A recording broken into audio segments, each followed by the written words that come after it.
As I reported on yesterday, Governor Abbott took a brave and bold stance in protecting our southern border by refusing to comply with the federal government's request of taking down barbed wire fencing. There was an initial question as to whether or not Republican governors were going to support him in this decision, but as we saw slowly throughout the hours, you started to see them supporting him in mass. What you see here is a map of the Republican governors who have been affirmative on Greg Abbott's side. There's been a lot of reactions to this. Basically, Republicans, conservatives, independents, and even some Democrats who want to see our border secured are just saying this is common sense.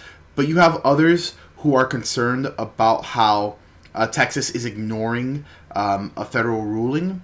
I just wanted to talk about this today because there's been chatter about a civil war. People like my brother, who I respect, and he has a lot of great opinions on this, he has basically said that this is the start of a civil war, not in the same way as in 1860 where you had all Americans, one way or the other, literally fighting with muskets and taking arms, but a civil war in how America is going to be governed and whether or not we're going to allow this invasion, which is what is going on at the southern border, to continue. And ultimately, I don't think that the American populace is going to take arms. I don't think that is the right approach. I don't think that violence here is a good response. Governor Abbott is playing this game smart. He is basically just doing what the federal government should be doing. Greg Abbott has spent billions of dollars trying to protect his southern border, and it's taking up a sizable portion of his budget, about $12 billion he has spent. And he shouldn't have to spend that money. That should be the Department of Homeland Security's responsibility. But as we have seen for the past 3 years, there has been a lack of true border protection and border security. Ultimately, I think that the Republican governors are doing this because even though some of them are super far away from the border, like Iowa, they recognize that this is an issue of national security and that this not only affects Texas, it affects all the other states.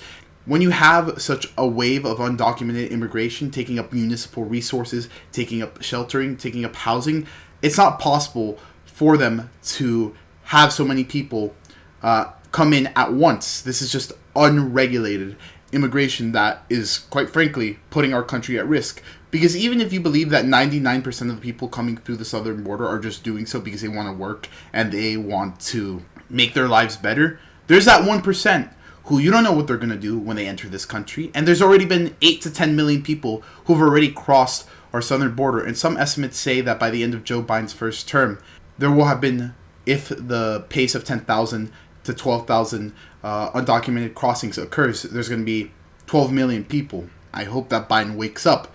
But seeing how he's had 3 years to deal with this issue, he's not dealing with it properly. He's not enforcing the laws that are currently on the books, like Remain in Mexico. What's happening at the border will, I think, unfortunately continue. And this battle between the federal and state governments will just continue to escalate. It will be sort of a tit for tat situation.